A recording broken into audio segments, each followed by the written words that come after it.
নমস্কার শ্রোতা বন্ধুরা, স্বাগত জানাই আপনাদের গল্পের আসরে। বাংলা সাহিত্যের গল্পের খনি চাঁদের পাহাড় থেকে তুলে আনা কিছু মণিমাণিক্যের সম্ভার নিয়ে তৈরি আমাদের গল্পের আসর। আমাদের আজকের গল্পটি একটি রোমহর্ষক মার্ডার মিস্ট্রি থ্রিলার সাসপেন্স গল্প হতে চলেছে। গল্পের আসরে আমরা আজ আপনাদের জন্য নিয়ে হাজির হয়েছি লেখক রূপম রায়ের কলমে লেখা নতুন একটি গল্প, দিগ্বিজয় হত্যা রহস্য। আর এই গল্পের শুরুতেই আপনাদের জন্য রেখে গেলাম একটা প্রশ্ন। সেই প্রশ্নের সঠিক উত্তর যদি আপনারা দিতে পারেন, পরের দিনের গল্পের শেষে সাউট আউট পর্বে নেওয়া হবে আপনাদের নাম। তাহলে গল্পটা মন দিয়ে শুনুন। আর প্রশ্নটা হলো, গল্পের অপহরণ হওয়া মেয়েটির আসল নাম কি? কমেন্টে আপনার নাম এবং উত্তরটি লিখে জানাতে কিন্তু একদম ভুলবেন না। তাহলে শুরু করা যাক আমাদের গল্পের আসর। তথাপি যিনি আগলে রাখিলেন মোরে, আমি তাহার প্রাণ করিব নাশ। সম্পত্তির থেকে বঞ্চিত করে তুমি করিলে মোর সর্বনাশ। কথাটা বলতে বলতে আততায়ী নিজের হাতে একটা অত্যন্ত মজবুত এবং সাদা রঙের দড়ি দিয়ে সুনিপুণভাবে ফাঁস দিতে শুরু করলে। দড়িটা যে কুণ্ডলি পাকিয়ে তৈরি করা হচ্ছে কারোর প্রাণনাশের আশায়, সেটা কি সে জানে? আততায়ীর মুখে খেলা করছে একটা হিংস্র কুকুরের ন্যায় হাসি। তার মুখ উজ্জ্বল। এত বছরের অপেক্ষার ফল আজ সে হাতে নাতে পেতে চলেছে। পাশে সোফার উপর পড়ে থাকা একটি বয়স 50-এর মোটাসোটা লোক অচৈতন্য অবস্থায় বিড়বিড় করে বলছে, কে তুমি? কি চাও? কি চাও? চাই, হ্যাঁ হ্যাঁ চাই তো, তোমার প্রাণ চাই হে প্রিয়। আমি এখন নেশায় বুধ, চোখে স্পষ্ট দেখতে পাচ্ছি না কিছু। তোমার গলার স্বর তো পরিচয় দিচ্ছে তুমি একজন শিক্ষিত যুবক। তবে তবে আমার সাথে তোমার কি শত্রুতা? হ্যাঁ, শত্রুতা আছে, নিশ্চয়ই শত্রুতা আছে। না হলে এই দড়িটাকে দেখো, কেমন সে নিজে নিজেই তোমার গলায় জড়িয়ে যাবে বলে প্রাণপণে তৈরি হচ্ছে। দেখো দেখো দেখো। তোমার কি চাই? কি চাই বলো? টাকা, বাড়ি, গাড়ি, সম্পত্তি সব তোমায় লিখে দেব। আমায় এবারের মতো ছেড়ে দাও, ছেড়ে দাও আমায়। ছাড়তে তো আমি আসিনি দিগ্বিজয় অধিকারী। তুমিও আজ থেকে 20 বছর আগে আমার বাবাকে ছাড়োনি হে। তবে তোমায় আজ কি করে ছাড়া যায়? আমি কিছুই বুঝতে পারছি না।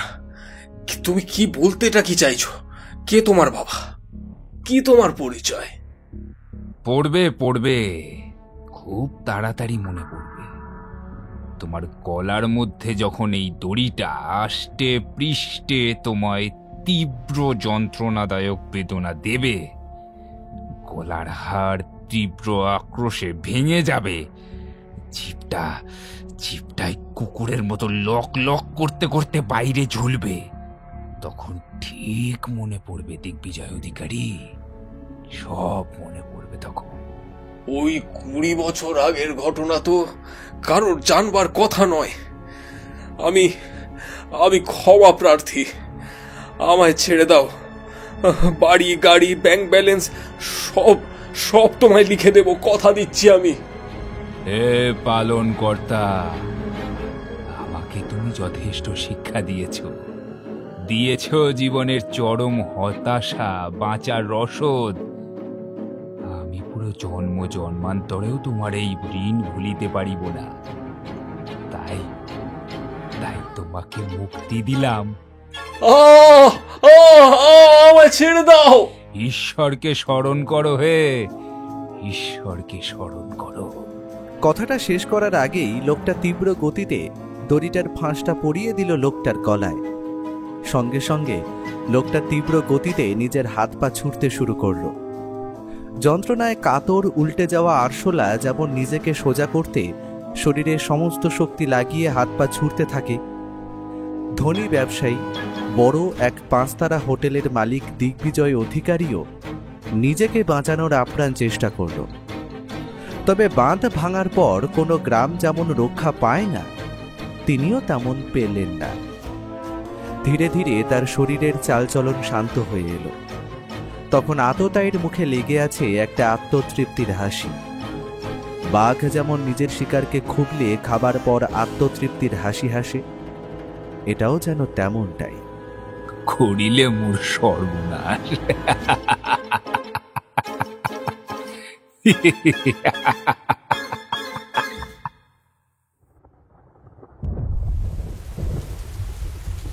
স্বচ্ছ জানালার কাঁচ সরিয়ে একটানা বৃষ্টির ঝমঝম শব্দ উপভোগ করতে করতে পুঁটিরামের হাতের চায়ে চুমুক দিতে দিতে খবরের কাগজের পাতা উল্টাচ্ছি। বঙ্গবার্তার এই কাগজটা অবশ্য কালকে, কারণ আজ এখনো খবরের কাগজ এসে পৌঁছায়নি। কারণটা অবশ্য বৃষ্টি হলেও হতে পারে। অনির্বাণের অবশ্য খবরে তেমন কোনো আগ্রহ নেই, শুধু একটি বিষয় ছাড়া, বিজ্ঞাপনের পাতা। ওর মতে এই বিজ্ঞাপনের পাতাতেই নাকি দুনিয়ার সমস্ত রহস্যের রসদ লুকিয়ে রয়েছে।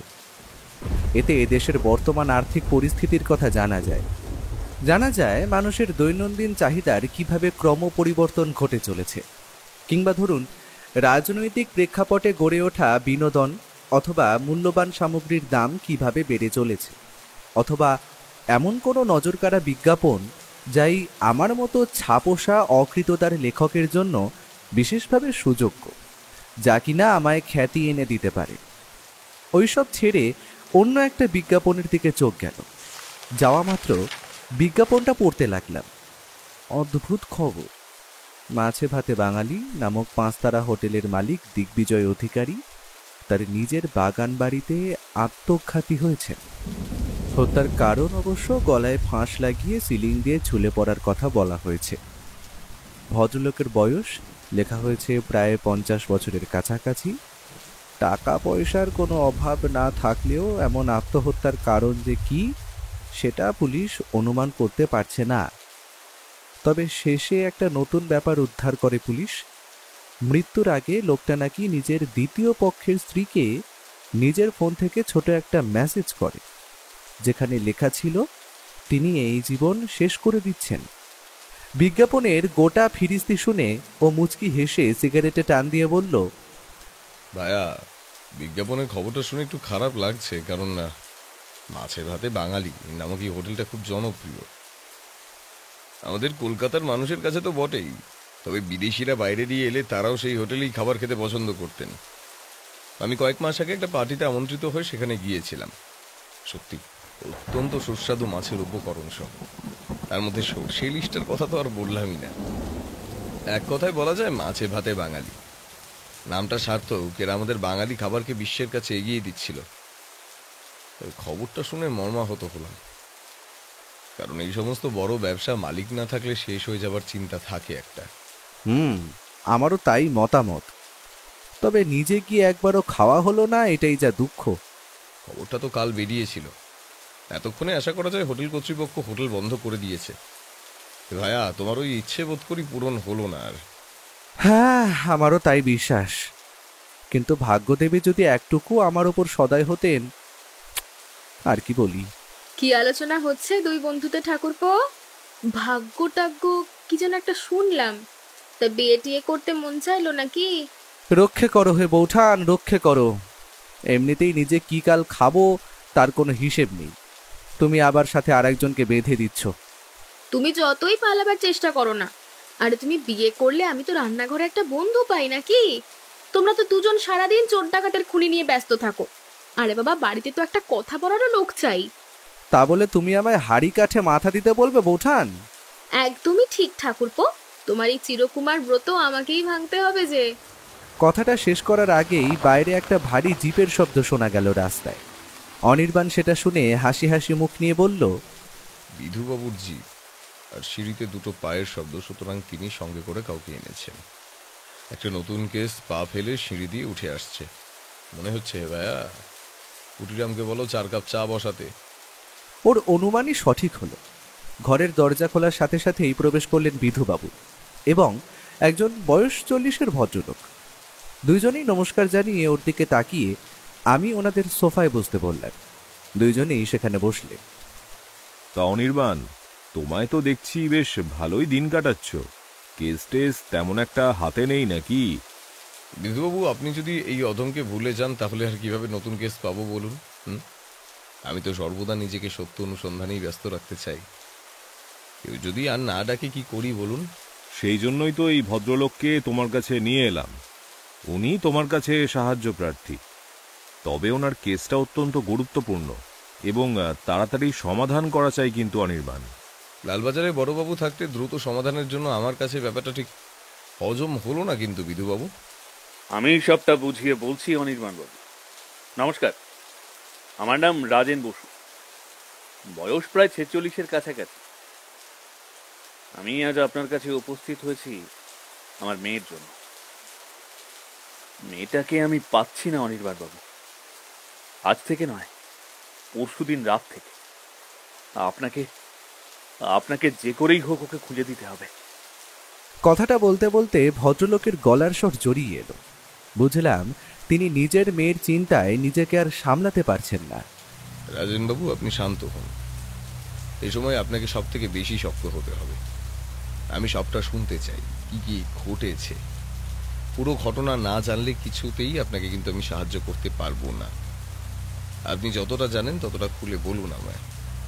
আমি নিজের সাধ্য মতো চেষ্টা করব আপনার মেয়েকে খুঁজে বের করার।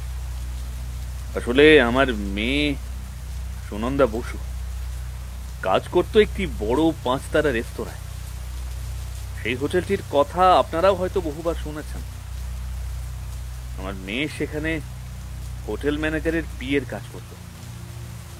হোটেলটি ছোটখাটো নয়, শহরের মধ্যে সব থেকে বড় নামকরা হোটেল। বিভিন্ন রকম মাছের জন্যই সেই হোটেল সব থেকে বিখ্যাত ছিল। তবে যদিও এখন সেটি বন্ধ, এটির কারণেই কি আমার মেয়ে নিখোঁজ হয়েছে সেটাই ধরতে পারছি না। পুরো কথাটা শোনার পর থেকেই ওর মাথায় কেমন যেন একটা ভ্রুকুটি লক্ষ্য করলেন। সে এক মুহূর্ত সময় নষ্ট না করে তৎক্ষণাৎ বলে উঠল, রাজেনবাবু, আপনি কি কোনোভাবে 5 তারা হোটেল মাছে ভাতে বাঙালির কথা বলতে চাইছেন? যদি সেটা হয়ে থাকে তার থেকে বড় বিপদ আর কিছু নয়। কারণ আমি আগের দিনের পেপারটা দেখার সুযোগ পাইনি, তবে আজকে যখন আমার বন্ধু সেটি যখন খুলে এবং পড়ে, তখন একটি অদ্ভুত বিজ্ঞাপন আমাদের চোখে পড়ে। তার মধ্যে প্রথম হলো, মাছে ভাতে বাঙালির মালিক বা ম্যানেজার তিনি আত্মহত্যা করে মারা গেছেন। সুতরাং আপনার মেয়ে যখন সেখানে কাজ করত, আমার বিশ্বাস ওনার মৃত্যুর সঙ্গে আপনার মেয়ের কোনো না কোনো সম্পর্ক আছে। না হলে কোনোভাবেই একটি আত্মহত্যার পরে আপনার মেয়ের নিখোঁজ হওয়া সহজ কথা নয়। আর আপনি বলতে চাইছেন আপনার মেয়ে নিখোঁজ হয়েছে পরশুদিন, তাই তো? নিউজ পেপারে আত্মহত্যা ব্যাপারটা ছেপেছে কালকে। সুতরাং আপনার মেয়ে সেই দিন থেকেই নিখোঁজ। আমরা সকাল সকাল সেই রেস্তোরাঁর খবর পড়ছিলাম। তবে সঙ্গে সঙ্গেই যে সেই রেস্তোরাঁর সঙ্গে জড়িত থাকা রহস্য উদ্ঘাটনের জন্য আমাদের ডাক পড়বে, সেটা কখনো কল্পনাও করতে পারিনি। আপনার মেয়ের বয়স কত আর সে কোথায় থাকতো? আমার মেয়ের বয়স পুরোপুরি 25 বছর। আগের বছর অবধি ও ব্যাঙ্গালোরে একটা অন্য কোম্পানিতে চাকরি করত। তারপরেই হঠাৎ করে ঠিক করে কলকাতায় চলে আসবে। তারপর এখানে এসে ইন্টারভিউ দিয়ে জোগাড় করে এই হোটেল ম্যানেজারের পার্সোনাল অ্যাসিস্ট্যান্টের চাকরি দিই। ম্যানেজারের বয়স 50 বছর হলে কি হবে? দিগ্বিজয় বাবু আমার মেয়েকে অত্যন্ত স্নেহ করতেন। আপনার মেয়ের ব্যাঙ্গালোর থেকে ফিরে আসার কোনো আলাদা কারণ আছে কি? আসলে আমার মেয়ে কোনোদিনই কোনো কিছু লুকায়নি। সেখানে একটি ছেলের সাথে তার প্রেম ভালোবাসার সম্পর্ক গড়ে উঠেছিল। আমরা বাবা মা আর কি বলবো বলুন। মেয়ে এখন প্রাপ্তবয়স্ক। তার ব্যক্তিগত সম্পর্কে হস্তক্ষেপ করার আমাদের কোনো ইচ্ছা ছিল না। তবে সে জানায় যে ম্যাঙ্গালোরের ছেলেটির সাথে তার ছড়াছড়ি হয়ে গেছে, তাই জন্য ইচ্ছে কলকাতায় ফিরে আসার। ব্যাঙ্গালোরে তার আর মন ঠিক ছিল না। আমাদের বাড়ি বিধাননগর, তবে মেয়ে চাকরির জন্য ফ্ল্যাটে থাকতো। কলকাতায় আমার একটি ফ্ল্যাট ছিল। চাকরি পাবার পর সে সেখানেই পাকাপাকি ভাবে থাকতে শুরু করে একাই।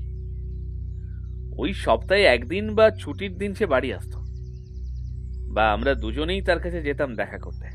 আচ্ছা রাজেনবাবু, একটা কথা বলুন তো, যে ছেলেটির সঙ্গে আপনার মেয়ের সম্পর্ক ছিল সে কি কোনোভাবে প্রতিশোধ নেওয়ার চেষ্টা করতে পারে, বা ধরুন আপনার মেয়ে কোনোভাবে অন্য ছেলের সঙ্গে, মানে বুঝতেই পারছেন আর কি। আপনার অনুমানটা কোন দিকে আমি বুঝতে পারছি, তবে মেয়ে আমার অত্যন্ত বুদ্ধিমতী। নিজের মাকে না জানিয়ে কোনোদিন সে এত বড় সিদ্ধান্ত নেবে না, কারণ আমরা কোনোদিন তার কোনো সম্পর্কে বাধা দিইনি। সে জানতো যদি কোনো ছেলের সাথে তার সংসার পাতার ইচ্ছে প্রকাশ করে তবে কেউ বাধা দেবে না। সুতরাং ওই দিক দিয়ে আপনি নিশ্চিন্ত থাকতে পারেন। তাহলে আপনি বলতে চাইছেন কোনো শত্রু নেই, অপরদিকে সে অন্য কোথাও চলেও যায়নি এবং কোনো বন্ধুর বাড়িতেও নেই। মেয়েটা রাত দুপুরে উবে গেল নাকি? হ্যাঁ, কিছু তো একটা গন্ডগোল আছে, হিসেব যে মিলছে না। আচ্ছা বিধুবাবু, আমরা ধরে নিচ্ছি মেয়েটি অপহরণ বা নিখোঁজ হয়েছে, এর সঙ্গে কি কোনোভাবে আত্মহত্যার ব্যাপারটা জড়িত বলে আপনি মনে করছেন? অনির্বাণ, আত্মহত্যার দিন আমি এবং আমার পুলিশ বাহিনী নিজে গিয়ে লোকটার মৃত্যুর তদন্ত করেছি। আমাদের তো এটা সাধারণ আত্মহত্যাই মনে হয়েছে। আপনি লাশটা নিজের চোখে দেখেছেন বলছেন, তবে তো আপনাকে কয়েকটা প্রশ্ন করার দরকার আছে। স্বাচ্ছন্দ্যে করতে পারো। আচ্ছা বিধুবাবু, আপনি সেদিন যে লাশটা দেখতে গেলেন তখন নিশ্চয়ই লাশটিকে সিলিং ফ্যানের সঙ্গে ঝুলতে দেখেছেন। লাশটির গলার দড়ির ফাঁস সামনের দিকে ছিল না উল্টো দিকে? হঠাৎ এই প্রশ্ন কেন বুঝতে পারলাম না। আমার যতদূর মনে পড়ছে উল্টো দিকে ছিল। তুমি কি আত্মহত্যার ব্যাপারটা সন্দেহ করছো নাকি? বিধুবাবু, আপনি ভুল করছেন। এটা কোনোভাবেই একটি আত্মহত্যার ব্যাপার হতে পারে না। এই ঘটনার পোস্টমর্টম রিপোর্ট কোথায়? আত্মহত্যা না অন্য কিছু? বা তুমি বলতে চাইছো যে খুন? সেটা তো আর পোস্টমর্টেম রিপোর্ট না দেখা অবধি বলা যাবে না অনির্বাণ। রিপোর্ট আমরা কখন পাবো আশা করছেন? আমি কিন্তু কেসটার মধ্যে গভীর কোনো ষড়যন্ত্রের গন্ধ পাচ্ছি বিধুবাবু, আর এই ঘটনার সঙ্গে সুনন্দা অপহরণের ব্যাপারও জড়িয়ে থাকতে পারে। সবটাই কিন্তু আমাদের খুঁজে বার করতে হবে অতি শীঘ্রই। আপনারা যা করবেন করুন, কিন্তু আমার মেয়েকে কোনোভাবে খুঁজে দিন। রাজেনবাবু, ভেঙে পড়ার কিছু নেই, তবে এক্ষেত্রে আপনাকে আমি একটা কথা বলতে পারি। আপনি শুধুমাত্র আমার কাছে এসে যে পুরো ব্যাপারটা লুকোতে চাইছেন সেটা আমি বুঝতে পেরেছি। কম বয়সী মেয়ে, তার উপর এত বড় ঘটনা, সেটি মেয়েটির ভবিষ্যতের জন্য খারাপ। তবে আমি বলি কি, আমি এবং পুলিশ একসঙ্গে এই কেসটির তদন্ত আমরা করতে চাই। লোক জানাজানি হবেই, তাতে কিচ্ছু করার নেই। আমরা ব্যাপারটা যতটা পারবো গোপনীয় রাখার চেষ্টা করব। ঠিক আছে অনির্বাণবাবু, আপনারা আপনাদের কাজ শুরু করে দিন। আপনি খারাপভাবে নেবেন না রাজেনবাবু। আসলে পুলিশের কাছে এমন অনেক পদ্ধতি বা যন্ত্র আছে যার দ্বারা আপনার মেয়েকে অতি সত্বর খুঁজে পাওয়া সম্ভব, যেটা আমার পক্ষে অসম্ভব। আর এখন আপনার মতে আপনার মেয়ের উদ্ধার হওয়াটা আগে জরুরি। দুই দিক দিয়ে তদন্ত হলে সেটা আপনার জন্যই মঙ্গলজনক। তবে তুমি এখন বলতে চাইছো যে দিগ্বিজয় অধিকারী খুন হয়েছেন, আত্মহত্যা নয়। এর কারণটা কি জানতে পারি? আমরা কিন্তু ওনার অ্যাক্টিভ সিম কার্ড থেকে শেষ ওনার স্ত্রীকে পাঠানো আত্মহত্যার ইচ্ছার মেসেজ আমরা উদ্ধার করেছি। আমার অনুমান খুব সহজ। যদি কেউ আত্মহত্যা করে তখন বেশিরভাগ সময় আত্মঘাতী মানুষটি তার দড়িটা বাঁধার সময় সামনের দিকে থাকে। সুতরাং দড়িটার ফাঁসও পড়বে সাধারণত সামনের দিকে। আর আততায়ী যদি খুন করে তবে সে করবে পেছন দিক থেকে দম বন্ধ করে। সেক্ষেত্রে পাকা আততায়ী না হলে কিন্তু ফাঁসের দড়ি পেছনে থাকাই স্বাভাবিক। সুতরাং এটা খুন। আমার অনুমান যদি সঠিক মনে না হয়, রিপোর্ট আসা অবধি অপেক্ষা করুন, আসল সত্য জানতে পারবেন। এখন তবে আমাদের প্রথম করণীয় কাজ কি তোমার মতে? অত্যন্ত গুরুত্বপূর্ণ প্রশ্ন। আমাদের প্রথম কাজ এখানে খুনের সত্যতা বা খুনের কেস সলভ করা নয়। যে খুন হয়েছে সে আর ফিরে আসবে না, কিন্তু সুনন্দা নামের মেয়েটির কিছু হলে আমরা কিন্তু নিজেদের ক্ষমা করতে পারবো না। এখনই তৈরি হয়ে নিন। আমরা প্রথমে মাছে ভাতে বাঙালি হোটেলে আগে যাব জিজ্ঞাসাবাদ করতে, সেখান দিয়ে যদি কোনো তথ্য আবিষ্কার হয়। দ্বিতীয় যাব রাজেন বসুর ফ্ল্যাটে, যেখানে সুনন্দা থাকতো। সেইখানে গিয়ে তথ্য প্রমাণ পাওয়ার প্রবণতা খুব বেশি। ভাইয়া, তুমিও তৈরি হয়ে নাও, আমরা এখনই বেরোবো। বেশি কথা বলে আর সময় নষ্ট করলাম না আমরা। ও বলার সাথে সাথেই তৈরি হয়ে নিলাম। বিধুবাবুর জিপেই যাওয়া স্থির হলো। আমাদের বাড়ির দিয়ে 5 তারা হোটেলে পৌঁছতে সময় লাগলো ওই মিনিট 15 মতো। স্বাভাবিকভাবে হোটেলটা এখন পুরোপুরিভাবে বন্ধ রয়েছে, তবে ভিতরের কর্মচারীরা নিজেদের কাজ করে চলেছে। আশা করি অফিসিয়াল কাজ সব বন্ধ, যেহেতু মালিক সদ্যগত হয়েছে। সবাইকে ভিতরে আসতে দেখে দরজা দিয়ে একজন লোক আমাদের দিকে এগিয়ে এলেন। তারপর বললেন, আপনাদের তো ঠিক চিনতে পারলাম না। দিগ্বিজয়বাবুর মৃত্যুর পর তো পুলিশ ওনার বাড়ি এবং এই হোটেলের একবার তল্লাশি করেই গেছে। তবে আরো কিছু জানার আছে আপনাদের?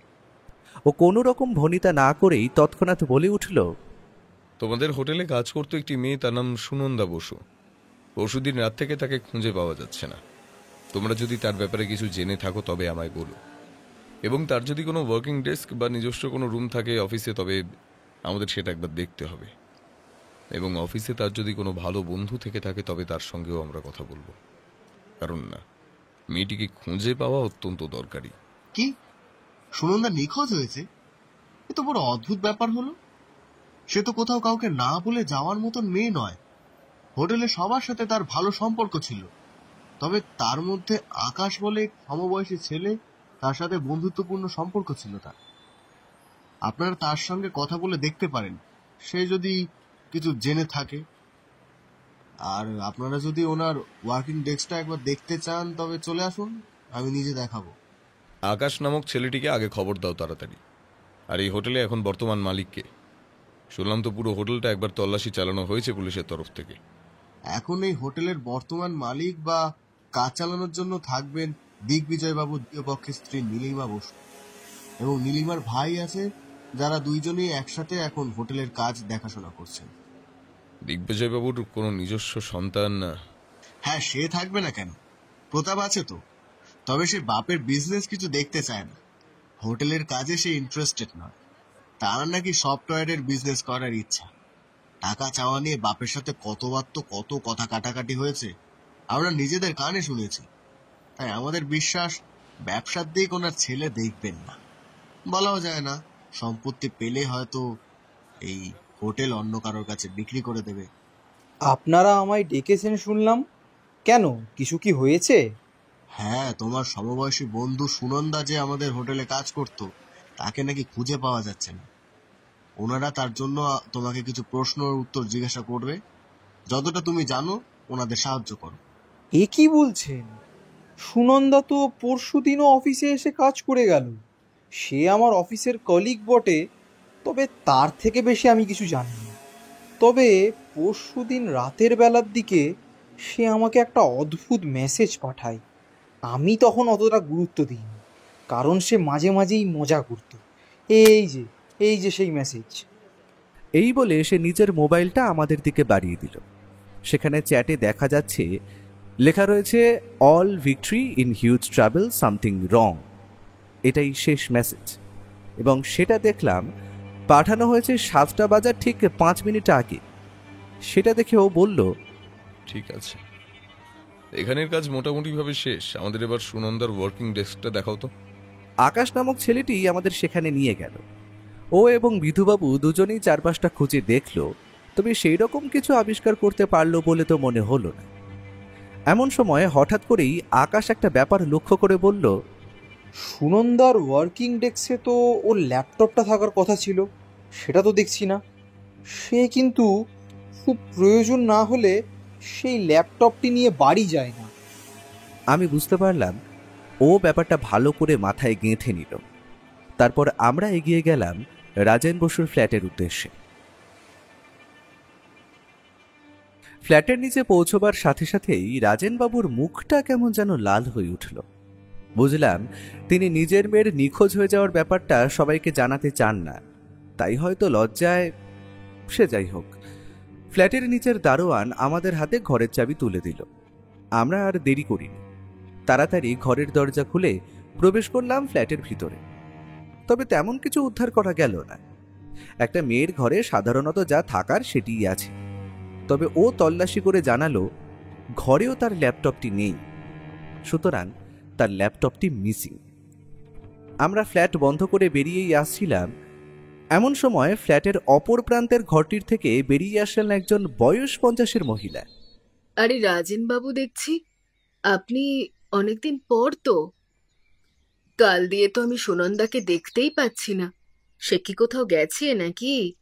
সেই দিন তো আমি দেখলাম রাতের বেলা ওই 9টা নাগাদ দুটো অজানা ছোকরার সাথে ওকে বেরিয়ে যেতে। তারপর তো আর তাকে দেখিনি। সে কি বাড়ি ফিরে গিয়েছে? আর আপনার সাথে পুলিশ কেন, সেটা তো বুঝতে পারছি না। পরশুদিন আপনি ওকে কার সাথে বেরোতে দেখেছিলেন, একটু খুলে বলুন তো। আরে আমি তো সেদিন আমার ফ্ল্যাটের ব্যালকনিতেই বসেছিলাম, যেমনটা রোজ বসে লোকজন দেখি রাস্তার, ওই মনটা একটু ভালো লাগে আর কি। হ্যাঁ, কি যেন বলছিলাম আমি, সেদিন একটা লাল গাড়ি এসে থামলো আমার ফ্ল্যাটের নিচে। একজন ওই সুনন্দার বয়সেরই ছেলে গাড়ি থেকে নামলো, সে ফ্ল্যাটের ভিতর প্রবেশ করলো, আর অপর একটা ছেলে ড্রাইভার সিটে ছিল। যতদূর মনে পড়ছে ওর মাথায় একটা কালো রঙের টুপি ছিল। রাতের বেলা টুপির কি দরকার সে তো বুঝতে পারলাম না। সুনন্দা ওই ছেলেটার সঙ্গে ফ্ল্যাট থেকে বেরিয়ে আসার সাথে সাথে আমি প্রতিদিনের মতো জিজ্ঞাসাও করলাম, সুনন্দা কোথায় যাচ্ছ? কিন্তু প্রতিদিন উত্তর দিলেও সেই দিন কিন্তু আমার দিকে তাকিয়েও দেখেনি। তারপর তো আমি আর কিছু জানি না। কেন, কিছু কি হয়েছে? আমার জানি না কেন একটু সন্দেহ হচ্ছে। আমরা যা বুঝলাম, এই মহিলাটি ওই চারিদিকে খোঁজ খবর করা এবং ফ্ল্যাটের খবর ছড়িয়ে বেড়ানোর জন্য যথেষ্ট, তাই ব্যাপারটা চেপে যেতে হবে। তাই বিধুবাবু বললেন, আসলে সুনন্দা যে হোটেলে কাজ করত তার মালিক এই 2 দিন আগে আত্মহত্যা করেছে। সুনন্দার মন খুব দুর্বল, তাই সে এই ঘটনার পর ভেঙে পড়েছে। সে এখন রাজেন বসুদের বাড়িতেই আছে, চিন্তার কোনো কারণ নেই। আমরা শুধু যিনি আত্মহত্যা করেছেন তার একটি গুরুত্বপূর্ণ জিনিস খুঁজতে এই ফ্ল্যাটে এসেছি এবং সেটা উদ্ধারও করেছি। আপনাকে অসংখ্য ধন্যবাদ এই তথ্যটা আমাদের জানানোর জন্য। বিধুবাবু এত সুন্দরভাবে যে ব্যাপারটা ম্যানেজ করবেন, সেটা আমরা বুঝতে পারিনি। আমাদের তখনকার মতো কাজ মোটামুটি সেইখানেই শেষ। যে সমস্ত তথ্য আবিষ্কার হলো সেটা পরে যে কাজে দেবে রহস্য উন্মোচন করতে তার বলে দিতে হয় না। ঘটনাটা বড়ই অদ্ভুত।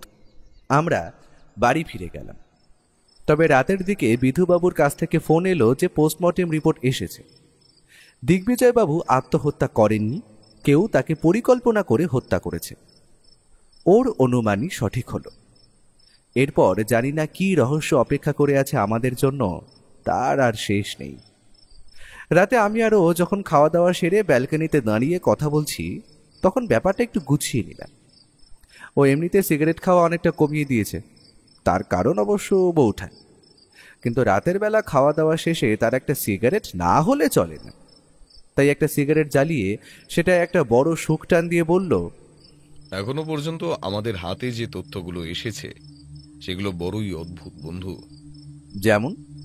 প্রথমত, দিগ্বিজয়বাবু খুন হলেন এবং তার খুনকে আত্মহত্যা বলে চালানোর চেষ্টা করা হয়, এবং সেটার প্রমাণ হিসেবে দিগ্বিজয়বাবুর আত্মহত্যার আগে তারই মোবাইল থেকে তার স্ত্রীকে মেসেজও করলেন তিনি, যে তিনি আর বাঁচতে চান না। ব্যাপারটা বড়ই অদ্ভুত। দ্বিতীয় হল সুনন্দার অপহরণ। আমার বিশ্বাস সে এমনি এমনি অপহরণ হয়নি, হয়তো সে এমন কিছু তথ্য জানতে পেরে গেছে তাই তাকে গুম করা হয়েছে। তার জন্যই তার ল্যাপটপটিও আমরা খুঁজে পাইনি। অপরদিকে তৃতীয় হল লাল গাড়ি এবং তাতে বসা 2 অজানা যুবক যারা সুনন্দাকে অপহরণ করে। সবটাই ধোঁয়াশা বন্ধু। কাল আমরা দিগ্বিজয়বাবুর বাড়িতে যাব। ওনার বর্তমান স্ত্রী, স্ত্রীর ভাই, অপরদিকে তার ছেলের সঙ্গেও কথা বলাটা অত্যন্ত প্রয়োজনীয়। আর ভুললে হবে না, ভদ্রলোক কিন্তু আত্মহত্যা করেন তার বাগান বাড়িতে, সুতরাং সেখানেও আমাদের যেতে হবে। বেশিরভাগ তথ্য উদ্ধার হবে সেইখান থেকে। কালকের দিনের এতগুলো কাজ আছে, তুমি আছো তো? হে ভাইয়া, যেখানেই আছেন রাম, তার সাথেই প্রভু ভক্ত হনুমান। ছেড়ে দাও আমায়, ছেড়ে দাও। আমার এরকম ভাবে বেঁধে রাখার মানেটা কি? তোমাদের কোন পাকা ধানে মই দিয়েছি আমি? এই এই এই মেয়ে, চুপ চুপ। বেশি কথা বলবি না সালি, তোকে শেষ করে দিতে আমার বেশি সময় লাগবে না, বুঝেছিস? তুমি স্যারের খুনি, তাই না? আমি সেই দিন তোমার কালো টুপিটা দেখেছিলাম, কিন্তু মুখটা ঢাকা ছিল বলে আমি বুঝতে পারিনি, চিনতে পারিনি। তোমায় বিশ্বাস করে তোমার সাথে গাড়িতে আসাটা আমার সব থেকে বড় ভুল। তুমি একজন জোচ্চোর, খুনি, লম্পট, বেয়াদব। দে দে দে, দে আরো গালাগালি দে হারামজাদি। তুই হয়তো ভুলে যাচ্ছিস, তোর সাথে কিন্তু অনেক খারাপ কিছু আমি করতে পারি। তোকে মেরে পুঁতেও দিতে পারি। কাকপক্ষীতেও জানতে পারবে না কোথায় গেল সুনন্দা বসু। কপ্পুরের মতো উড়ে যাবি এই দুনিয়া থেকে। আমার ভিতরের শয়তানটাকে জাগাস না। খেতে দিচ্ছি, খা, জ্বালাস না আমাকে। স্যারকে তো শেষ করেছো, তাহলে তোমার আর আমার থেকে কি চাই? আমায় ছেড়ে দাও না। তোকে ছেড়ে দিলে যে আমি ফেঁসে যাব। তুই নিজের চোখে সবটা দেখেছিলি, তাই তো? আমি জানি আমি জানি আমি জানি। সময় আসুক, চিন্তা নেই। তোকেও তোর বসের কাছেই পাঠিয়ে দেব রে ছোকরি। খুব পিড়িত ছিল না তোর সাথে ওই বুড়োটার? দ্বিতীয়বার একটা কম বয়সী মেয়ের সাথে বিয়ে করেও বুড়োর রস মেটেনি, আবার তোর সাথেও? তাই না, তাই না? নষ্টা মেয়ে ছেলে। মুখ সামলে কথা বলো। ওই আমার পিতার মতো স্নেহ করতেন। স্নেহ দেখাচ্ছে? স্নেহ? সব শালা তোকে খাবার ফাঁদ পাচ্ছিল ওই বুড়ো। ওকে তুই কতটা চিনিস? সেই ছোট থেকে দেখছি আমি। লজ্জা করে না তোমার? লজ্জা? হ্যাঁ, লজ্জা? দাঁড়া দাঁড়া, তোকে দেখাচ্ছি লজ্জা। বেশি কথা, বেশি কথা। কথাটা বলার সাথে সাথেই তীব্র গতিতে কয়েকটা চড় থাপ্পড় বসিয়ে দিল লোকটা সুনন্দার মুখ লক্ষ্য করে। ছেড়ে দাও, ছেড়ে দাও, ছেড়ে দাও আমায়। লোকটার মুখ দিয়ে আর কথা বেরোলো না। তার মুখে তখন খেলা করছে একটা পৈশাচিক হাসি। সে পকেটে হাত ঢুকিয়ে বার করে আনলো একটা সিরিঞ্জ, একটা ওষুধ। তার মধ্যে ভরে ছটফট করা মেয়েটির হাতে পুশ করলো সেটি। মেয়েটির শরীরটা ধীরে ধীরে শান্ত হয়ে এলো।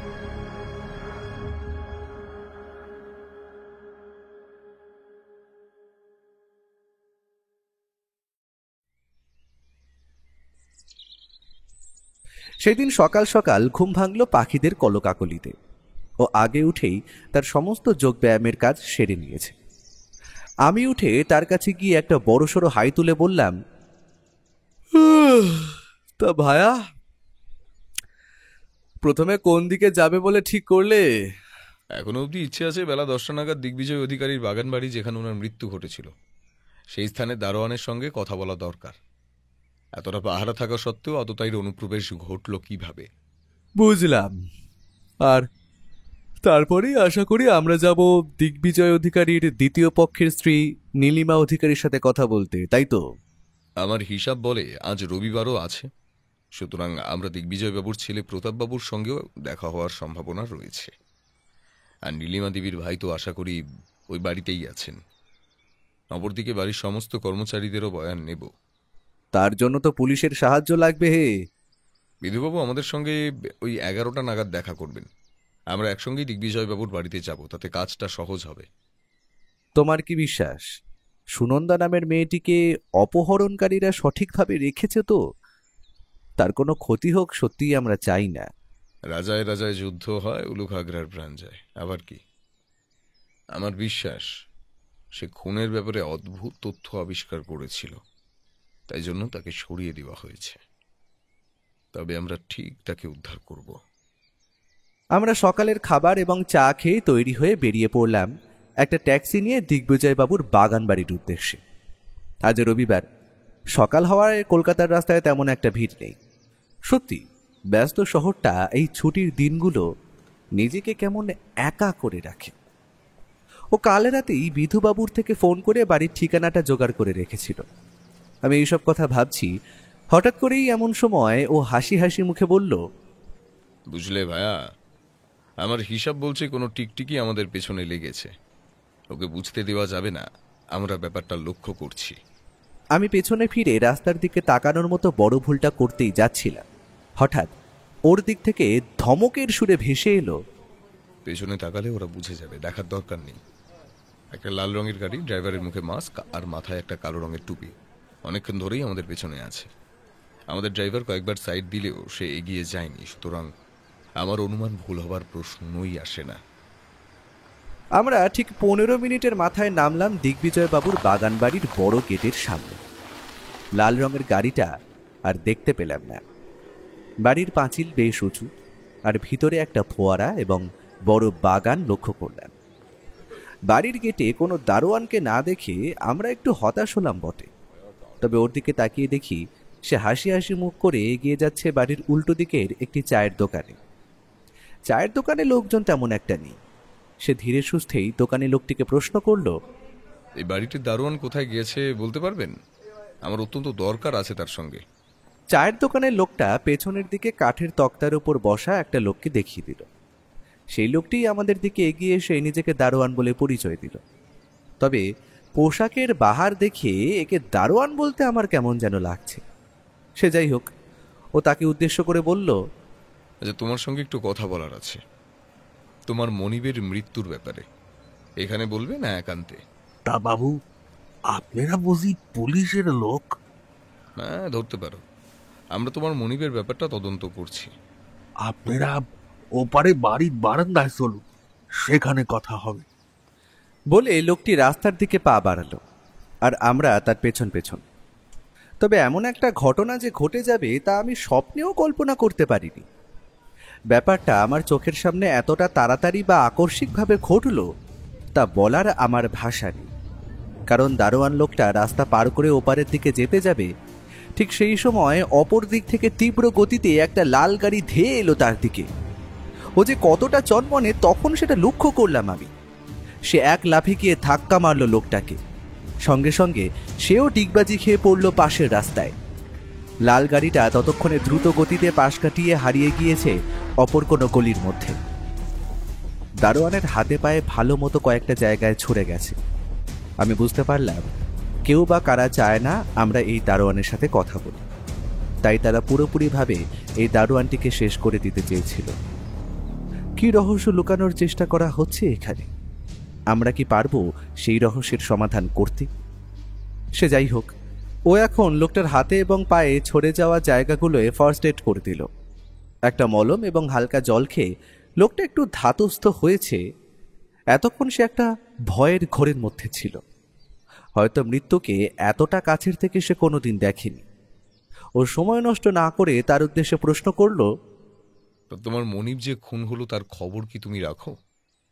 সেদিন তো তুমি পাহারায় ছিলে, তাই না? তোমায় টপকে এতটাই অনুপ্রবেশ করে খুনটা করলো কিভাবে? পুলিশের সন্দেহের তালিকায় তুমিও কিন্তু আছো। যদি কিছু জানো বলে ফেলো, না হলে হাজতবাস থেকে কিন্তু কেউ আটকাতে পারবে না। এ কি বলছেন বাবু?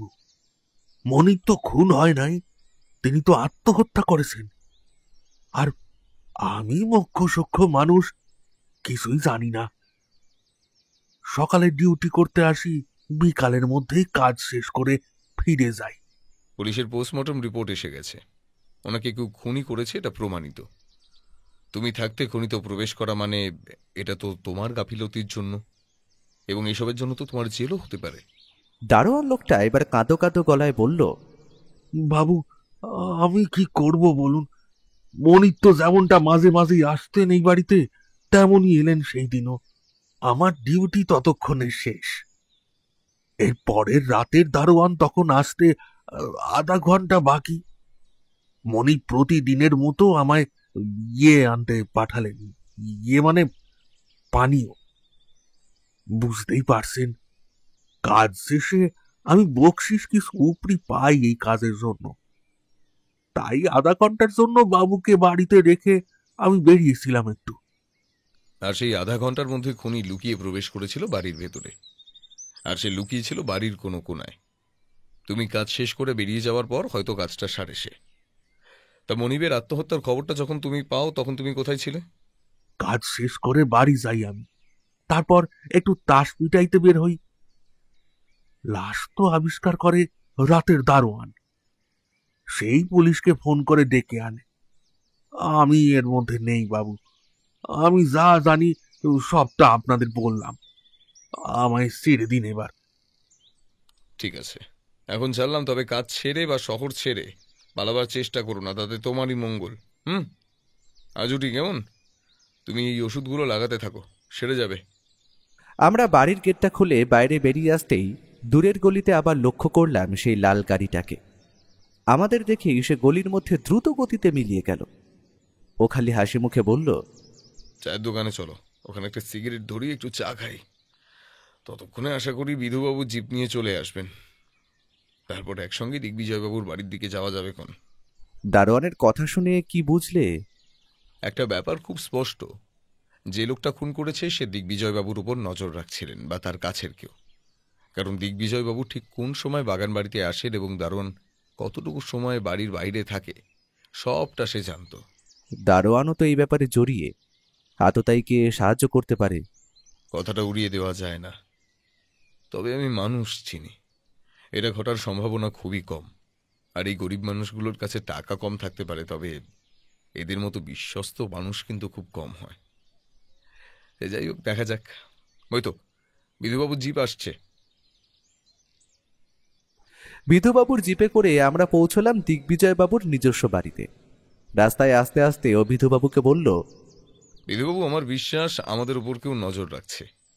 একটু আগে সে আমাদের জখমও করার চেষ্টা করে। একটা লাল রঙের গাড়ি এবং মুখে মাস্ক পরা, কালো টুপি পরা লোক। তার মানে বলছো গাড়িটার উপর নজর রাখবো, তাই তো? ওটাকে ধরা আমাদের পক্ষে কোনো ব্যাপার নয়। না, একদমই না। এই কাঁচা কাজটা করবেন না। কারণ প্রথমত যে আমাদের ফলো করছিল সে সতর্ক হয়ে যাবে। অপরদিকে আপনি তাকে ধরলেও প্রমাণের অভাবে ছেড়ে দিতে বাধ্য হবেন। সুতরাং আমাদের পাকাপাকিভাবে কাজটা করতে হবে। দিগ্বিজয়বাবুর এই বাড়িটা দেখে বুঝলাম ওনার টাকা পয়সার কোনো দিক থেকেই কোনো অভাব ছিল না।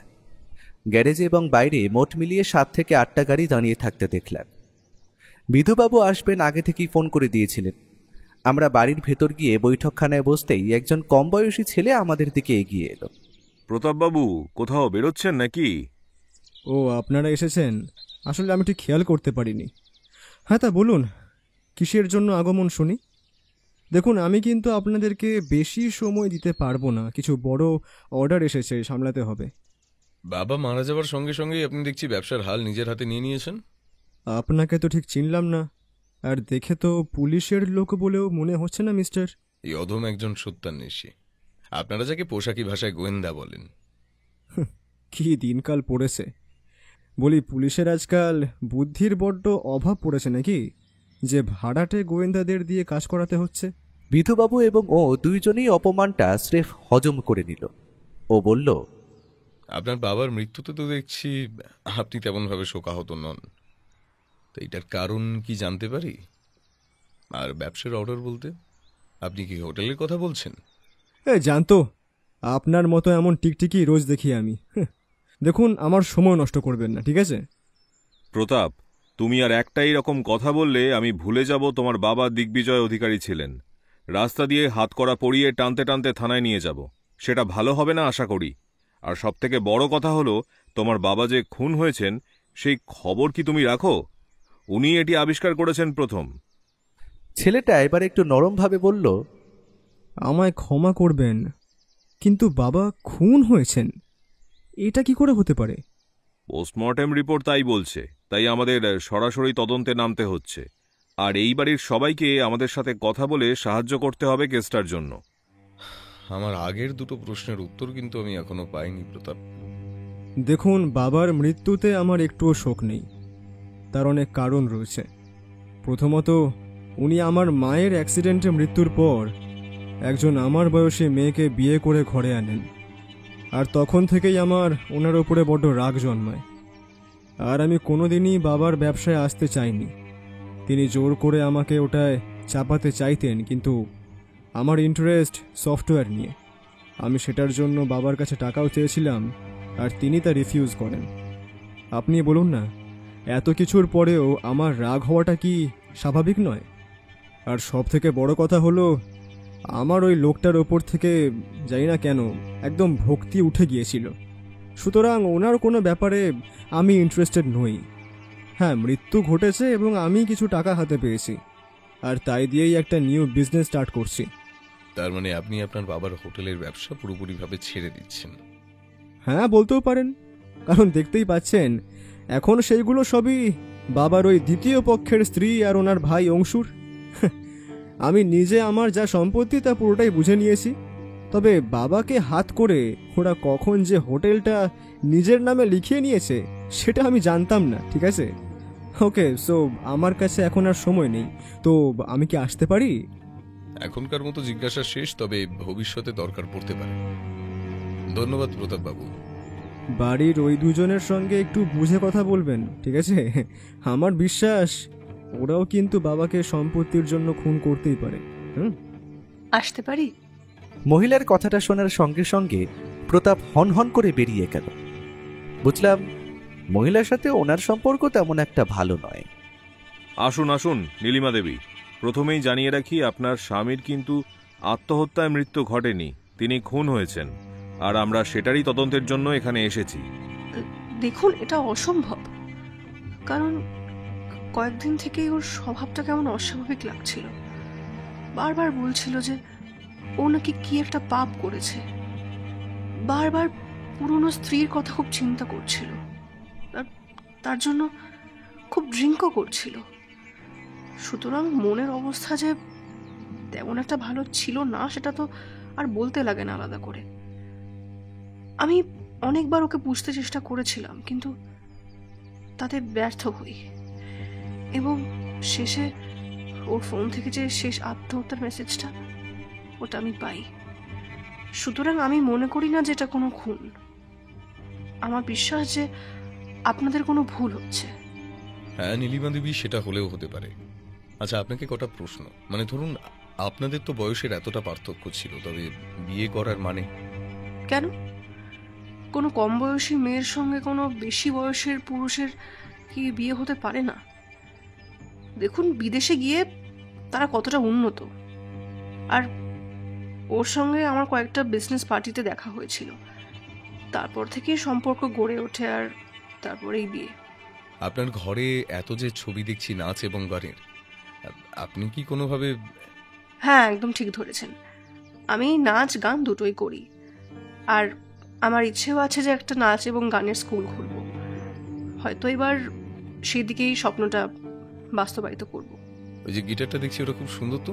আপনি গিটারও বাজান? খুব ট্যালেন্টেড তো আপনি। ওই আর কি।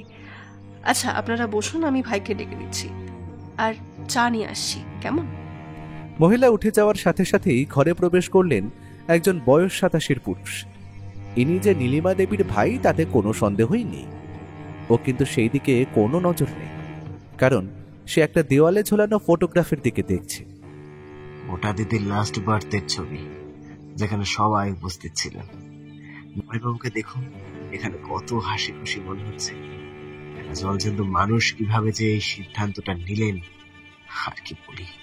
এটাকে বলে ও অঙ্গুলি নির্দেশ করলো ছবির একজন লোকের দিকে। লোকটার শরীরের গঠন বেশ ভালো, তবে মাথা জোড়া টাক। ওটা জামাইবাবুর দাদার ছেলে অরুণ। সে এখানে থাকে না, কয়েক মাসের জন্য দেশে এসেছে। শেষবার আমি তাকে দেখি দিদির বার্থডে পার্টিতে। শুনেছি সে নাকি আমেরিকায় থাকে। ছোট থেকে জামাইবাবুই নাকি তার সমস্ত দায়িত্ব নিয়েছিলেন। এখন অবশ্য দেশে ফিরে গিয়েছেন, আশা করি। ঠিক আছে, আমাদের যা জানার জানা হয়ে গেছে। আজও ঠিক, কেমন? ধন্যবাদ। বিধুবাবু উঠুন। ও যে মাঝে মাঝেই কি হয় তা ওই জানে। আমি এবং বিধুবাবু উঠে পড়লাম। আমরা বাড়ি ফিরে এলাম, তবে ও কয়েকটা বিষয়ে খোঁজ নিতে বলল বিধুবাবুকে। বাড়ি গিয়ে খাওয়া দাওয়া সেরে যখন একসাথে দুজন মিলে বসলাম, কয়েকটা প্রশ্নের উত্তর তখনও আমার মধ্যে গিজগিজ করছে। তাই জন্য আর অপেক্ষা না করে ওর উদ্দেশ্যে সেগুলো করেই ফেললাম। আচ্ছা, আমার তো মাথায় কিছুই আসছে না। প্রথমত মেয়েটা, মানে সুনন্দাকে তো আমরা এখনো উদ্ধার করতে পারলাম না। অপরদিকে খুনের ব্যাপারটা আরো বেশি জটিল লাগছে। আর কে সেই লাল গাড়ির চালক যে আমাদের পেছনে নজর রাখছে? প্রতিটা চরিত্রের কথা যখন ভাবছি, সবগুলোই কেমন যেন গুলিয়ে যাচ্ছে। এইটুকুতেই যদি তুমি ঘেঁটে ঘ করে ফেলো ভাইয়া, এতগুলো নতুন পাওয়ার সূত্র যে আমার মাথায় রয়েছে, সেগুলো শুনলে কি বলবে? হ্যাঁ, যেমন তুমি কি জানো, আমার সন্দেহ তালিকা দিয়ে কাউকেই বাদ দিই না। যেমন প্রতাপ, সে বাপের কাজ দিয়ে টাকা চেয়েছিল, কিন্তু দিগ্বিজয়বাবু তাকে নতুন ব্যবসা করার জন্য টাকা দেয়নি। সুতরাং তার যদি বাবার উপর আগে দিয়ে রাগ অথবা ক্ষোভ থেকে থাকে, যেটা ছিল, সেও কিন্তু দিগ্বিজয়বাবুকে খুন করতে পারে তার সম্পত্তি পাওয়ার লোভে। অপরদিকে নীলিমা এবং তার ভাই অংশু দুজনেই এই হোটেলের ব্যবসাকে নিজের মতো করে হাতিয়ে নেওয়ার চেষ্টা চালাচ্ছিল। তারা যদি পুরোপুরিভাবে এই হোটেলটিকে হাতে নিতে চায়, তাহলে তো দিগ্বিজয়বাবুকে সরিয়ে ফেলতেই হয়। তার মানে এখন তুমি বলতে চাইছো সন্দেহের তালিকায় 3 জন, তাই তো? প্রথমত প্রতাপ, দ্বিতীয়ত অংশু এবং তৃতীয়ত নীলিমা। তুমি ভুলে যাচ্ছ ভাইয়া, একজন কিন্তু এখনো নিখোঁজ। ধরো সুনন্দা কোনোভাবে তার মালিককে হত্যা করে গা ঢাকা দিয়েছে, তাই আমরা তাকে খুঁজে পাচ্ছি না। এ তোমার কেমন যুক্তি? এটা কেমন যেন মানতে পারছি না। দাবা খেলার প্রতিটা চালকে ক্রস চেক করাটা যেমন অত্যন্ত জরুরি, তেমনি তদন্তের ক্ষেত্রে কোনো ক্লুকেই উড়িয়ে দেওয়া চলে না। কারণ সুনন্দা এবং আমাদের দিগ্বিজয়বাবু দুজনেরই কিন্তু ল্যাপটপ উধাও। আমার বিশ্বাস এই ল্যাপটপ দুটিতে এমন কিছু তথ্য ছিল যা আমাদের অত্যন্ত কাজে দেবে। হ্যাঁ, সে বুঝলাম, তবে পুরো ব্যাপারটাই না আমার মাথায় কেমন জট পাকিয়ে যাচ্ছে। আমি আন্দাজ করতে পারছি কিছুটা, তবে প্রমাণের অভাবে কিছুই সরাসরিভাবে বলতে পারছি না। যেমন গিটারটা। কথাটা শেষ করার আগেই আমাদের ঘরের টেলিফোনটা বেজে উঠল। সেটা লাউডস্পিকারই ছিল, তাই কথা শুনতে তেমন একটা অসুবিধেই হয়নি। বিধুবাবুর ফোন। অনির্বাণবাবু, আপনি এখনো ঘুমাননি তো? দুটো চাঞ্চল্যকর তথ্য আমরা উদ্ধার করতে পেরেছি। আমার মনে হয় এগুলো কোনো না কোনোভাবেই কেসটার সাথে ভীষণভাবে জড়িত। আপনি এই তথ্যগুলো একবার শুনে দেখুন, আমার মনে হয় সেটি আপনার তদন্তে অত্যন্ত সাহায্য করবে। হ্যাঁ বিধুবাবু, অপেক্ষা না করে তাড়াতাড়ি বলে ফেলুন। কোনো কিছুই আমাদের বাদ দিলে কিন্তু চলবে না। একটু আগে পুলিশের সাইবার ক্রাইমের টিম থেকে আমাদের কল এসেছিল। সেখানে আমাদের দিগ্বিজয়বাবুর ফোনটি পরীক্ষা করার জন্য পাঠানো হয় এবং সেখান থেকেই উদ্ধার হয় এই চাঞ্চল্যকর তথ্যটি। যে সিম কার্ডটি দিয়ে দিগ্বিজয়বাবু নিজের স্ত্রীকে শেষ আত্মহত্যা করার মেসেজটি পাঠান, সেটা কিন্তু তার ফোনে ইনসার্ট করা ছিল না। সিমটি একটি অন্য ফোনে ইনসার্ট করে মেসেজটি করা হয়। তার মানে আপনি বলতে চাইছেন যে মেসেজটি আপনারা ফোন মেমোরিতে না, সিম মেমোরি থেকে উদ্ধার করেছেন, আর মৃত্যুর আগে সেই সিমটি অন্য ফোনে স্থানান্তরিত করা হয়েছিল। Very strange. প্রথম তথ্য গেল এটা। তারপরও আরেকটি তথ্য আবিষ্কার করেছি আমরা। দিগ্বিজয়বাবুর হোটেলের আকাশ নামক ছেলেটি বিকেলের দিকে ফোন করে থানায় এবং সেই দেয় এই তথ্যটি। বলে ফেলুন কি সেই তথ্য। কথাগুলো বলার সময় ওর গলার স্বর যে একটু উত্তেজিত, সেটা ধরতে পারলাম। আকাশ ছেলেটি ফোন করে জানায় যে অংশুবাবু নাকি বিকেলে একজন মারোয়ারি শেঠকে নিয়ে তাদের হোটেলে আসেন। কথাবার্তা শুনে বোঝা যায় যে সেই মারোয়ারি শেঠ নাকি হোটেলটি কেনবার জন্য দেখতে এসেছিলেন। সুতরাং বলাই যায় অংশু এবং নীলিমা দেবী গোপনে হোটেলটি বেচে দেওয়ার পরিকল্পনা করছেন। প্রতাপবাবু তার থেকে ভাগ পাবেন কিনা জানি না, তবে এই তথ্যগুলোই আবিষ্কার করা হয়েছে। ধন্যবাদ বিধুবাবু, আপনার এই তথ্যগুলো পেয়ে আমার অত্যন্ত সুবিধা হলো। এখন আমি একটু 2 4 করে মিলিয়ে নিতে পারছি। আমার বিশ্বাস আমাদের আর বেশি সময় লাগবে না আততায়ীকে খুঁজে বের করতে। তবে কাল আমি একটা ফাঁদ পাততে চাইছি। আমাদের একটা লোককে ধরতে হবে, তাতে আপনাদের সাহায্য লাগবে। হ্যাঁ, পুরো প্ল্যানটাই আমি সকালে জানাচ্ছি। এখন সবটা মনে মনে সাজিয়ে নি। আজ রাখি, কেমন? ও যে কোন প্ল্যানের কথা বলছে সেটা কিছু ধরতে পারলাম না, তবে ও যে কিছু একটা আন্দাজ করতে পারছে তা ওর মুখে খেলতে থাকা হাসিই বলে দিচ্ছে। এখন দেখা যাক সে কি করতে চাইছে। আমার তো আর অপেক্ষা করা ছাড়া আর কোনো উপায় নেই। ভাইয়া, ঘুম থেকে ওঠো, কত ঘুমোবে আর? চলো, কটা বাজে? বাজে কি ভালো, তোমায় আর সেই হিসেব রাখতে হবে না। উঠে পড়ো, তাড়াতাড়ি বেরোতে হবে আজ তোমায়। আমায় বলতে? কোথায় যাবে? যাবে তুমি ভাইয়া, আমি নয়। সকাল সকাল ঘুম থেকে তুলে মস্করা করছো? না না, মস্করা করো না, ওঠো ওঠো, তাড়াতাড়ি ফ্রেশ হও। সবটা বলছি খুলে। তবে তার আগে আমাদের বাড়ির জানালা দিয়ে দূরের ওই গাড়িটা চেনা চেনা লাগছে কিনা দেখো তো। দাঁড়াও, দেখছি। সত্যিই তো, ওর কথাই ঠিক। আমাদের বাড়ির থেকে প্রায় অনেকটাই দূরে বড় রাস্তার মোড়ে সেই লাল রঙের গাড়িটা দাঁড়িয়ে আছে। সুতরাং সে নজর রাখছে আমরা কোথাও যাব কি না। সবটাই তো বুঝতে পারলাম, তবে তোমার প্ল্যানটা কি বলো তো? গাড়িটাকে পাকড়াও করার প্ল্যান নাকি? সেই তো আমরা যদি ওকে ধরি প্রমাণের অভাবে তো ছেড়ে দিতে হবে। এতটা কাঁচা কাজ আমি করব ভেবেছো? চুপচাপ তৈরি হয়ে নাও, আমি পোশাক দিচ্ছি আর বিধুবাবুকে সবটাই বলা আছে। ভয় পাবে না। আজ আমি তোমার সঙ্গে থাকছি না, ঠিক সময়ে আমি আত্মপ্রকাশ করব। ও যে কি করতে চাইছে কিছুই মাথায় ঢুকছে না।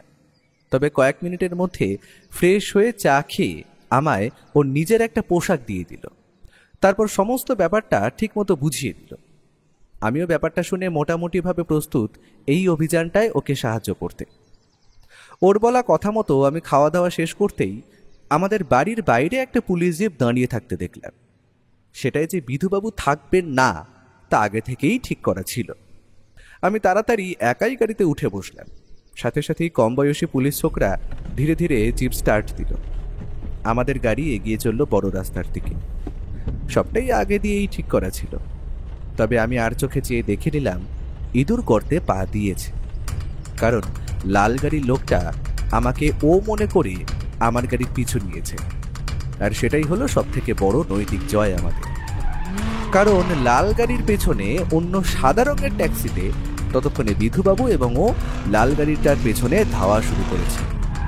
যে ফাঁদ পাতা হয়েছিল আদতাই তাতে যে এতটা সহজে পা দেবে সেটা আমি জানতাম না। একেই হয়তো বলে চোরের ওপর পাটপাড়ি। আমাদের যেমনটা কথা ছিল সেই মতো আমাদের গাড়ির ড্রাইভার বড় রাস্তায় পড়ার সাথে সাথেই চো চো করে তীব্র গতিতে ছুটিয়ে দিল আমাদের বাহন। ছেলেটা কম বয়সী হলে কি হবে, তার গাড়ি চালানোর হাত অত্যন্ত পাকা। আমি পেছনে লক্ষ্য করলাম লাল গাড়িটাও স্পিড বাড়িয়ে আমাদের গাড়ির অনেকটাই পেছনে এসে গেছে। ঠিক এমন সময় পেছনের ট্যাক্সি গাড়ি থেকে চোঙা জাতীয় জিনিসের চিৎকার করে বিধুবাবু বললেন, সামনের লাল গাড়ির ড্রাইভার যেই হন, গাড়ি থামান। আপনাকে পুলিশ চারিদিক থেকে ঘিরে নিয়েছে, পালাবার পথ নেই। লাল রঙের গাড়িটার ড্রাইভার এখন হয়তো বুঝতে পেরেছে তার পেছনে পুলিশ লেগেছে এবং সে ফাঁদে পড়েছে। তাই সে আমাদেরও আগে নিজের গাড়িটা তীব্র গতিতে ছুটিয়ে দিল। আমাদের পুলিশ জিপটা ওটার পেছনে পড়লো বটে, তবে পুরনো হওয়ার কারণে সেটার মতো অত জোরে ছুটতে পারল না। কিন্তু ততক্ষণে ওদের ট্যাক্সিটা আমাদের পাশ কাটিয়ে এগিয়ে গেছে লাল গাড়িটাকে ধাওয়া করে। রাস্তার অন্যান্য গাড়িকে কাটিয়ে আমাদের গাড়িগুলো যে অদ্ভুতভাবে লাল গাড়িটার পেছনে ধাওয়া করছে এটা দেখেই আমার মন কেমন রোমাঞ্চে ভরে উঠেছে। এটা যেন কোনো হিন্দি ফিল্মের গোয়েন্দা গল্পের প্লট, যেখানে হিরো হলো আর আমি হলাম। থাক আর বললাম না, আমি আর ভাবতে পারলাম না। লাল গাড়ির ড্রাইভারকে বলা হচ্ছে গাড়ি থামান, না হলে আমরা গুলি ছুটতে বাধ্য হব। কিন্তু কথাটা শেষ করার আগেই দেখতে পেলাম ওদের ট্যাক্সিটা আস্তে আস্তে পথের মাঝখান থেকে একপাশে এসে চলা শুরু করলো। আর সেই গাড়ি জানলা দিয়ে মুখ বার করে হাতে রিভলভার তাক করে প্রস্তুত ও। ঘটনাটা দেখার পর রন্ধ্রে রন্ধ্রে শিহরণ আমার সারাটা শরীরে ছড়িয়ে পড়েছে। কারণ একটা নয়, পরপর দুটো গুলি ছুঁড়েছে ও। তার একটা গিয়ে লেগেছে চলন্ত লাল গাড়িটার টায়ারে। সঙ্গে সঙ্গে গাড়িটার টাল সামলাতে না পেরে নিয়ন্ত্রণ হারিয়ে ধাক্কা মারল পাশের একটা ল্যাম্প পোস্টে। লাল গাড়িটার বোনেট থেকে তখন উঠছে তীব্র ধোঁয়া। আমাদের দুটো গাড়ি তাড়াতাড়ি পাশে গিয়ে থামল সেটার। একসাথে 10-12 জন সশস্ত্র পুলিশ বাহিনী এবং ও ঘিরে নিল জায়গাটাকে। লাল গাড়ির চালকটির হালকা চোট লেগেছে বটে, তবে সে ভেতরে চুপচাপ বসেছিল। কয়েক মুহূর্তের মধ্যে পুলিশ এসে তাকে অ্যারেস্ট করে নিল। ও বিধুবাবুকে উদ্দেশ্য করে বলল, বিধুবাবু, আপনি বাবা জীবনকে এখনকার মতো ফার্স্ট এড দিয়ে সুস্থ করে তুলুন। তারপর সন্ধ্যার দিকে আসর বসবে দিগ্বিজয় বাবুর বাড়িতে। অপরাধী একজন নয়, পুরো ঘটনার পেছনে লুকিয়ে আছে গভীর ষড়যন্ত্র। সন্ধ্যায় সব রহস্যের উদ্ঘাটন ঘটবে আজ। এখন একে নিয়ে কি করব? সুনন্দাকে এই লোকটাই কিডন্যাপ করে লুকিয়ে রেখেছে কোথাও। আর মুখ থেকে কথা বার করতে আপনার মতো কি আর পারে বলুন বিধুবাবু? সুনন্দাকে আগে উদ্ধার করুন, তারপর বাকিটা বিকেলে বলছি। আমরা তখনের মতো বাড়ি ফিরে এলো। মনের মধ্যে চলছে হাজারো কালবৈশাখের ঝড়। ও যে কেন আমাদের হেঁয়ালির মধ্যে রাখে তা আমি কিছুতেই বুঝতে পারি না। সে যাই হোক, এখন সন্ধ্যা হওয়ার অপেক্ষা ছাড়া কোনো উপায় নেই।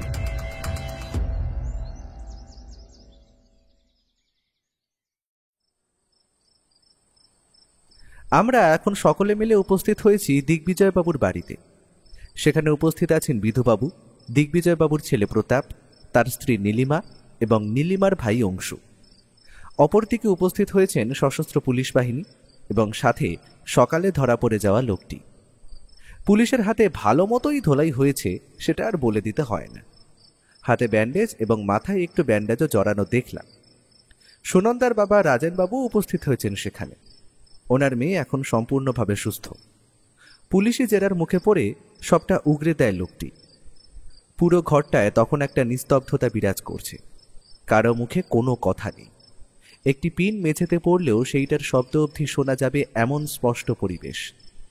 ঘরের নিস্তব্ধতা ভেঙে প্রথম কথা বলল ও। এই কেসটা আমার কাছে আসার পর থেকেই আমি লক্ষ্য করি যে আমাদের বাড়ির ওপর একটা লাল রঙের গাড়ি নজর রাখছে। আর সেই নজর রাখা ব্যক্তিরই আর কেউ নয়, তিনি হলেন দিগ্বিজয়বাবুর দাদার ছেলে অরুণ অধিকারী।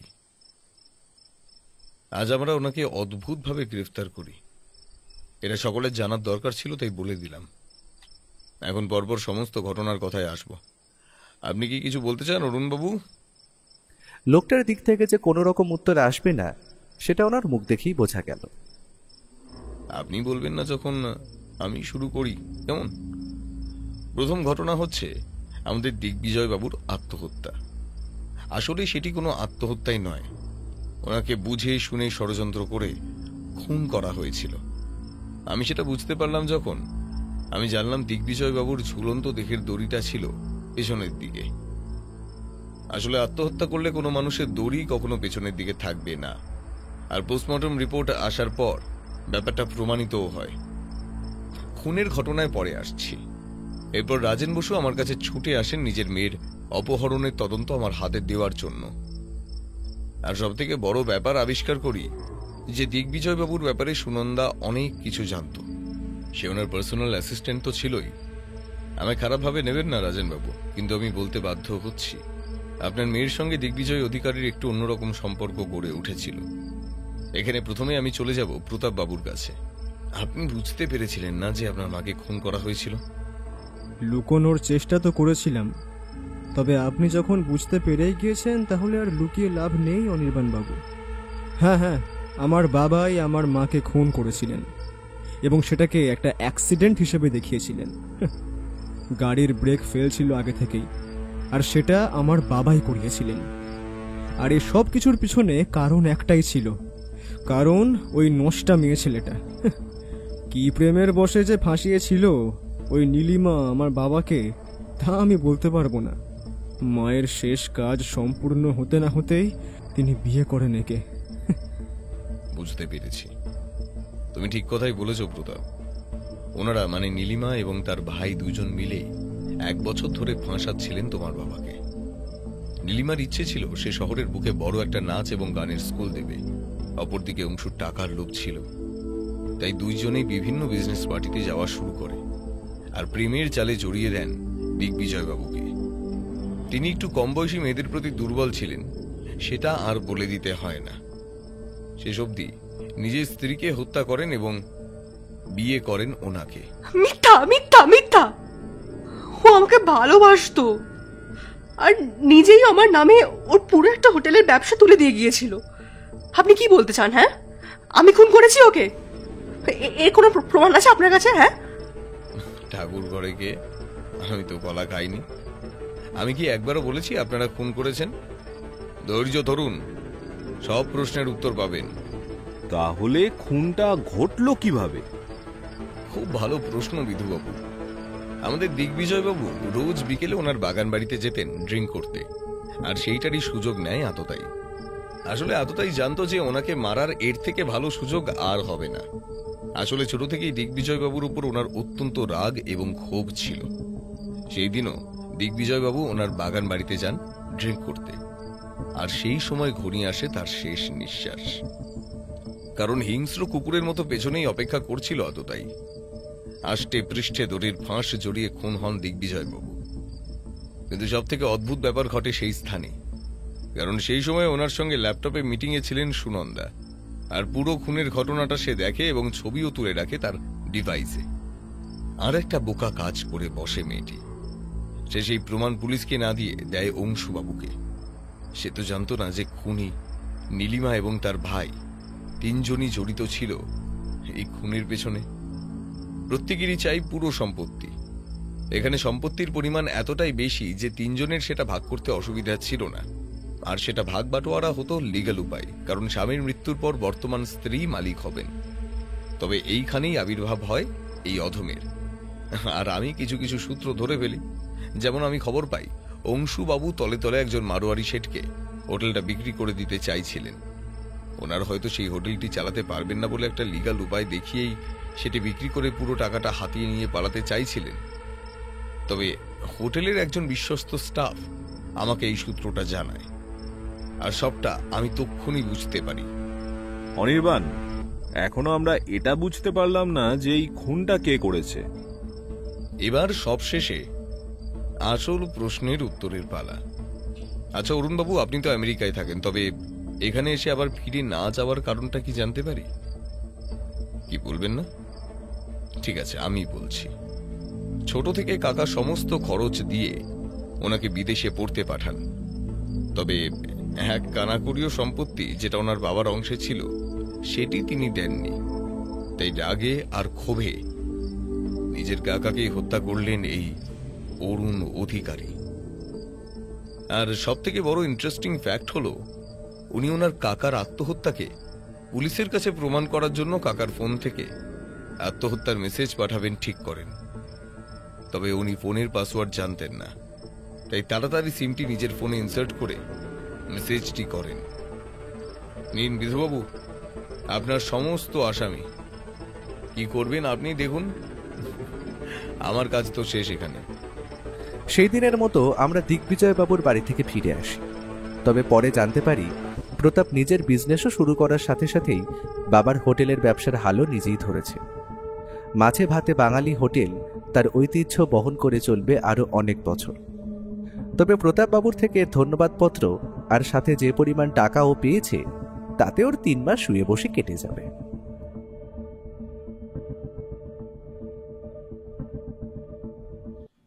আজকের মতো গল্পের আসর এখানেই শেষ হলো। আপনারা এতক্ষণ শুনছিলেন লেখক রূপম রায়ের কলমে দিগ্বিজয় হত্যা রহস্য। এবার পালা আগের গল্পের সাউট আউট পর্বে যারা কমেন্ট করেছিলেন তাদের নামগুলো উল্লেখ করার। উত্তর দিয়েছিলেন অপর্ণা রায়, দেবাশিস সেন শর্মা, সুতপা গুপ্ত, সুস্মিতা দাস, সৌরভ মণ্ডল কর্মকার, বিশ্বজিৎ সেনগুপ্ত, শুক্লা সরকার, সর্বাণী ব্যানার্জি, মধু রায়, অনিশা খান এবং শঙ্কর রায়। গল্পটা আশা করি আপনাদের খুবই ভালো লেগেছে। আর খুব বেশি ভালো লাগলে কি করতে হবে মনে আছে? সাবস্ক্রাইব করতে হবে। না, তবে আমরা জোর করছি না, যদি ভালো লাগে তবেই। তাহলে সবাই অনেক ভালোবাসা নেবেন আর খুব ভালো থাকবেন। তাহলে আজকের মতো গল্পের আসর এখানেই সাইনিং অফ।